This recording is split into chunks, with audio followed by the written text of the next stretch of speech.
السلام علیکم ناظرین، دس از خالد رضوی۔ آج میں آپ کو سکسیس اسٹوری آف پاکستان بتاؤں گا، جو کہ شروع ہوتا ہے operation sindoor, false flag operation تھا، اور پھر اس کے بعد ایک سیکوینس میں یہ جو اسٹوری چل رہی ہے کہ مئی 7 کو ایئر بیٹل ہوا، جون 18 کو جو ہے لنچ فیلڈ مارشل کو وائٹ ہاؤس میں دیا گیا اور پرائم منسٹر کو، اور پھر اس کے بعد جو ہے وہ سپٹمبر 9 کو اسرائیل اسرائیل نے جو اٹیک کیا دوحہ میں، اور پھر سپٹمبر 22 کو یونائٹڈ نیشن جنرل اسمبلی ہوئی۔ یہ سارے ایک سیکوینس آف جو کرونالوجیکل سیکوینس ہے اس پوری سکسیس اسٹوری میں، اور اس میں اب ہم شروع ہوتے ہیں کہ آپریشن سندور جو ایک فالس فلیگ آپریشن تھا مودی صاحب کا، اور وہ بار بار کہتے کہ گھر میں گھس کے ہم جائیں گے، اور انہوں نے پاکستان پہ جو حملہ کیا تھا تو اس کا جواب اتنا زبردست دیا کہ دنیا نے دیکھا۔ تو یہ جواب جو ہے ایئر بیٹل ہوا مئی 7 کو ڈاگ فائٹ، جو ورلڈ وار سیکنڈ کے بعد، اور اس کے اندر 7 جہاز ان کے گرائے، جو کہ کافی عرصے تک تو مان کے نہیں دے رہے تھے، اور پھر اس کے بعد جب اس کا سیریل نمبر تک آ گیا اور رافیل اس کے اندر 4 چلے گیا، تو بڑا معاوضہ کیا ایئر فورس نے، پاکستان ایئر فورس نے اور فضائیہ میں، اس لیے کہ وہ ایک طرف جذبہ جہاد بھی ان کے اندر نظر آ رہا تھا اور دوسری طرف پروفیشنلزم بھی تھی۔ تو وہ دنیا نے یہ دیکھا یہ منظر، اور اس کے بعد جو ہے وہ جو ان کی سفارتکاری جو ہے پاکستان کے اپنے عروج پہ پہنچ گئی، اور اس قدر دنیا میں ہیوملیشن ہوا انڈیا کا، ہندوستان کا، اور یہ سب وجہ جو ہے وہ پرائم منسٹر مودی صاحب ہیں۔ اگر یہ مزید اسی طرح بیٹھے رہے تو انہوں نے ہندوستان کو تو تباہ کر کے ہی چھوڑنا ہے، جس طرح کی ان کی سوچ ہے کنزرویٹو۔ تو اب ہم دیکھتے ہیں کہ اس کا جو انہوں نے جو پاکستان ایئر فورس نے جو کارنامہ انجام دیا ہے اور اپنے آپ کو دنیا میں منوایا ہے کہ کس قدر کمپیٹنٹ ہیں، کتنے پروفیشنل ہیں یہ، تو اس کے بعد سے تو مطلب ہے اب اس میں ٹھیک ہے ٹیکنالوجیکل اور بہت ساری ایسی مدد ہے جو چائنا بھی پیچھے سے ہے، لیکن اس کے ساتھ جو ان کا ES-400 ہے اس کو جیم کر دینا، اسی طرح ان کی مدد کے لیے اسرائیل تھا، اور وہ بھی ڈرون چلانے میں، جو حامد میر صاحب نے بھی اس کو ڈسکلوز کیا ہے۔ تو یہ اس طرح سے سلسلہ یہ چلا، یہ پلان، لیکن جو ہمارے جو انہوں نے اپنا لوہا دنیا میں منوا لیا پاکستان ایئر فورس نے، اور ظاہر ہے under the leadership of field marshal Asim Munir, اس کو بھی سراہا جا سکتا ہے۔ ہم کسی مسد ہے جو اس کا chief of the army staff ہے، اس کو تو ان سب چیزوں سے علیحدہ ہم نہیں کر سکتے، اس کے بغیر کوئی چیز نہیں ہو سکتی جو تو بہرحال اب ہم جاتے ہیں کہ اس کے بعد یعنی یہ آپریشن سندور جو ہے وہ اس سے تو ایک پاکستان کی جیسے قسمت کھل گئی ہے اس کے بعد سے، اور انڈیا کو یعنی بقول ٹرمپ وہ 30-35 دفعہ یہ بات کر چکا ہے اور ذلیل کر چکا ہے کہ سیز فائر ہم نے کروایا ہے، اور وہ انڈیا سیز فائر کی نوبت آ گئی تھی ان کی، ورنہ تو اور کیا کچھ حشر کرتا پاکستان ان کا۔ تو اس کے بعد آپ دیکھتے ہیں کہ سپٹمبر 9 کو اسرائیل نے جو اٹیک کیا دوحہ میں، وہ بھی ایک بہت بڑا مطلب ہے واقعہ ہے، جو کہ یعنی اصل میں اگر ہم کہیں بقول مختلف تبصرہ نگار ہیں، جس میں مشاہد حسین سید بھی ہیں، شاہد مسعود بھی ہیں، اور فہد حسین بھی ہیں، تو کہتے ہیں کہ اصل یہ بڑا کارنامہ جو ہے محمد بن سلمان کا یا یہ ہمارے فیلڈ مارشل عاصم منیر ان لوگوں کا نہیں ہے، بلکہ بڑا کارنامہ تو مودی صاحب کا ہے، جنہوں نے سندور آپریشن سندور شروع کیا، اور دوحہ پہ نتن یاہو نے، تو اس ایک دم دنیا بدل گئی مڈل ایسٹ کی اس کے بعد سے۔ اور اس کے بعد ایک سپٹمبر 18 کو ایک ڈیفنس پیکٹ ہو گیا سعودی عرب اور پاکستان کے درمیان،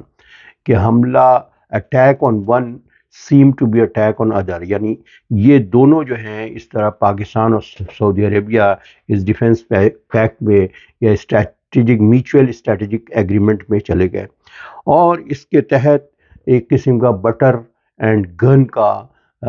ایک کمبینیشن ہو گیا کہ بٹر جو ہے، اکانومی جو ہے، فائنانس جو ہے، یا تیل ہے، آئل ہے،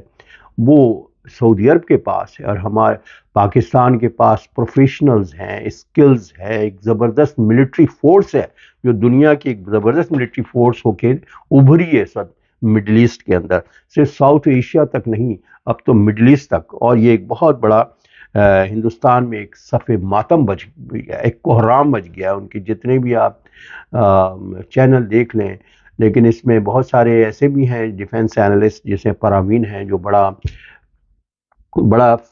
فیئر قسم کا اینالیٹیکل ان کا اپروچ ہے، وہ خود یہی کہتے ہیں کہ پاکستان جو ہے اس وقت ہندوستان صرف نیوکلیئر اس میں نہیں بلکہ کنوینشنل میں بھی پاکستان کا مقابلہ کرنا مشکل ہے، اور پیچھے سے یقیناً ان کی سفارتکاری صرف چائنا تک نہیں ہے، ایک بہترین سفارتکاری اپنے عروج پہ رہی ہے جس میں چائنا بھی ہے، امریکہ بھی ہے، روس بھی ہے، اور پھر اس کے بعد قطر ہے، اور سعودی عرب تو مین ہے جو پورے مڈل ایسٹ میں ایک سب سے بڑا ملک ہے۔ تو یہ ایک پاکستان کے لیے تو جس طرح پاکستان بنا ہے وہ بھی کہتے ہیں کہ معجزہ ہے، اور یہ سب کچھ معجزے کی شکل میں ہسٹوریکل ایگریمنٹ ہوا ہے جس سے بہت زیادہ فائدہ ہوگا۔ اب ہندوستان کا اس پہ کتنا امپیکٹ ہوگا اس کی وجہ یہ ہے کہ ٹیکنیکلی اگر دیکھا جائے کہتے ہیں کہ وار اسٹیمنا بڑھ جاتا ہے اگر آئل سپلائی آپ کے پاس ہو، جب دونوں کا ایگریمنٹ ایک ہو گیا تو پاکستان کا وار اسٹیمنا کہیں زیادہ ہوگا، اس لیے کہ سعودی عرب سے مل گیا ہے، اور سب سے بڑھ کر کہ پاسبان حرم بن گیا ہے جو 2 بلین مسلمانوں کا ایک مبارک جگہ ہے، حرم مسجد نبی صلی اللہ علیہ وسلم یا خانہ کعبہ، تو اس کے پاسبان بن گئے۔ پہلے بھی تھا، سیکورٹی انہوں نے پاکستان نے دی ہے، لیکن وہ بالکل انسٹیٹیوشنائز نہیں تھا، وہ کچھ واقعات ہوئے اور اس کے اوپر وہ ہماری فوجیں گئیں، اور اس طرح بیچ میں راحل شریف بھی رہے، لیکن وہ جو ایک پیکٹ بن گیا جس کے تحت 5 ایئر بیسز جو ہیں وہ پاکستان کو کہا جاتا ہے کہ وہ، جس میں تبوک کا بھی ہے، یمامہ کا ہے ایئر بیس، یہ سب کو پاکستان وہاں، اور اسرائیل جو ہے وہ 500 کلومیٹر پہ ہوگا وہاں سے۔ تو اب صورتحال یہ بن رہی ہے کہ اس طرف سعودی عرب میں پاکستان بیٹھا ہوگا اور انڈیا میں اسرائیل، تو جیسا کہ انہوں نے اس وقت بھی ڈرون سے جو ہم مسئلہ چلانے والے سارے اس وقت بیٹھے ہوئے تھے اسرائیلی، تو کہنے کا مطلب اس طرح کا ایک بیلنس ہوا ہے۔ یقیناً اب یہ جو ایک سلسلہ نکلا ہے جس کے اندر بغیر ٹرمپ کی کانسنٹ کے بغیر، تو ان کا بھی کانسنٹ ضروری ہے، اور لگتا ہے وہ بھی جو ہے اس آؤٹ سورس کر رہے ہیں اب اس مڈل ایسٹ کو، اور اس میں پاکستان بڑا اہم رول، لیڈنگ رول ادا کر رہا ہے مڈل ایسٹ میں۔ تو ایک تو جو ڈیفنس پیکٹ ہوا ہے یہ بڑا زبردست تھا سپٹمبر 22 کو، پھر جو یونائٹڈ نیشن جنرل اسمبلی میں پرائم منسٹر نے بڑا کمپریہنسو قسم کا اسپیچ دیا ہے، اور اس میں جو ہے انہوں نے باضابطہ انڈیا کو کس طرح ڈیفیٹ دیا یہ بھی کھل کر کے بیان کیا ہے، اور پھر اس کے بعد جو ہے غزہ کے مسئلے پر بولا، اور نتن یاہو جس وقت اسپیچ دینے گئے تھے تو ہال خالی ہو گیا تھا۔ تو کہنے کا یہ مطلب ہے کہ اب، لیکن اس میں مودی صاحب نہیں آئے، اس کی وجہ یہی تھی کہ یہی اندازہ تھا کہ ٹرمپ جو ہے ان کو چھیڑے گا اور طرح طرح سے ہیومیلیٹ کرے گا، تو انہوں نے اسی میں خیر جانا کہ نہیں آؤ، تو مودی صاحب ایبسنٹ تھے اس کے اندر، بالکل نہیں آئے۔ اور اس کے بعد آپ دیکھیں کہ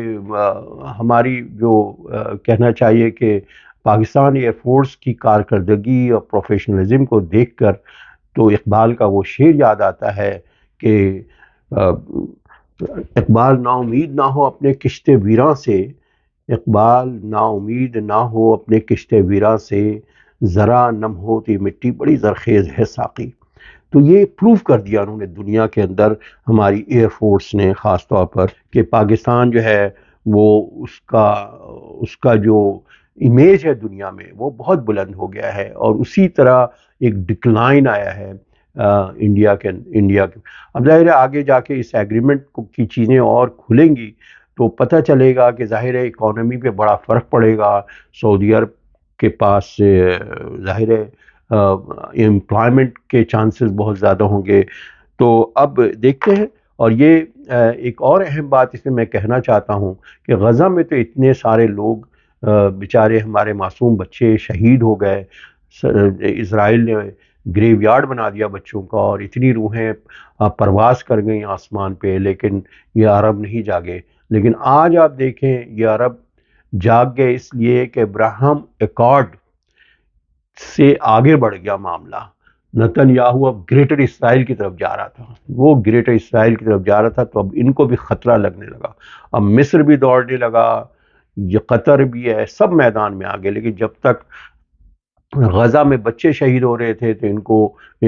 تو ان کے جون ہی رینگتی تھی، اور انہوں نے اپنے تو بہرحال اللہ تعالیٰ تو اب ان کے اوپر جب مصیبت آئی ہے تو انہوں نے یہ سارا ڈیفنس پیکٹ اور یہ پیکٹ جو کیا ہے، اور اس کے اندر یقیناً قطر بھی آئے گا، اور یو ای بھی آ سکتا ہے، اور سارے دوسرے ممالک بھی آ رہے ہیں. ایران سے بہت اچھے تعلقات ہوں گے پاکستان کے، وہ بھی اس پیکٹ میں داخل ہو رہے ہیں. تو کہنے کا مطلب ہے کہ پاکستان تو اپنی جگہ پہ انڈیا 10 گنا بڑا ملک ہے، لیکن جس طرح سے ایک ایئر فورس اور یعنی اسکائی پہ جو ایک پاور ہے جو دکھائی ہے اس نے، تو کرکٹ ورکٹ تو ایک گیم میں جیت جانا. ابھی جیسے ورلڈ کپ انہوں نے ایشین کپ جو لیا ہے اس کے اندر بھی وہی، جہاں جس ملک کا یعنی مودی سرکار جو ہے جو